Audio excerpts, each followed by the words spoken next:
कविता भजन वगैरह नहीं तो उनका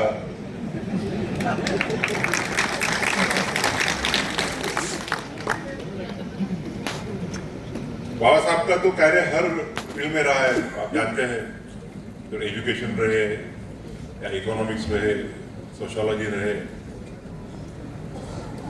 दलितों का उत्थान रहे, हर फील्ड में बाबा साहब ने कार्य किया है। मगर बाबा साहब ने जो भारत के संविधान की निर्मिति में जो योगदान दिया है उसके बारे में I think it's written in the golden words.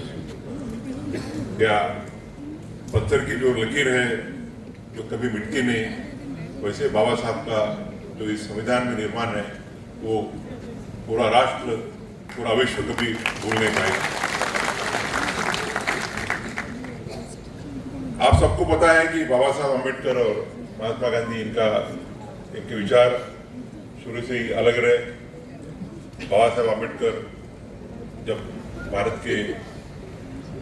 Bharat को स्वतंत्र दिलाने के लिए जो आंदोलन हो रहा था, उसी समय हमारे देश में जो वर्षों से या सदियों से, सैकड़ों वर्षों से जो सामाजिक और आर्थिक विषमताएं थी, और इसको दूर करने के लिए महात्मा ज्योतिबा फुले या शाहू महाराज ऐसे क्रांतिकारियों ने इस देश में सामाजिक और आर्थिक बदलाव आना चाहिए, इसके लिए कार्य किया। इस देश में महिलाओं को सबसे कम गिना जाता था और इस देश में महिलाओं को शिक्षा से वंचित किया गया था। और महात्मा ज्योतिबा फुले और सावित्रीबाई फुले, इनको 17वीं सदी में उन्होंने पहली स्कूल स्थापित की जिसमें महिलाओं को शिक्षण देना चाहिए।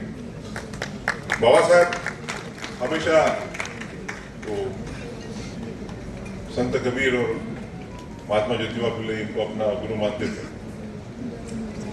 तो बाबा साहब सबसे पहले जब कॉन्स्टिट्यूंट असेंबली में उनका निर्वाचन हुआ तो बंगाल से चुन के आए, और जब संविधान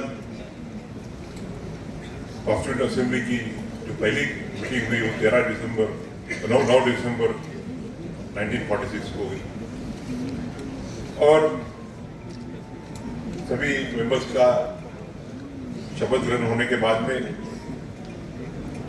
जो ऑब्जेक्टिव रिजोल्यूशन जिसे बोला जाता है कि इस संविधान समिति की, कॉन्स्टिट्यूंट असेंबली की निर्मित किस चीज के लिए हुए, उसका ऑब्जेक्टिव रिजोल्यूशन पंडित जवाहरलाल नेहरू जो प्रधानमंत्री थे उन्होंने 13 दिसंबर 1946 में रखा।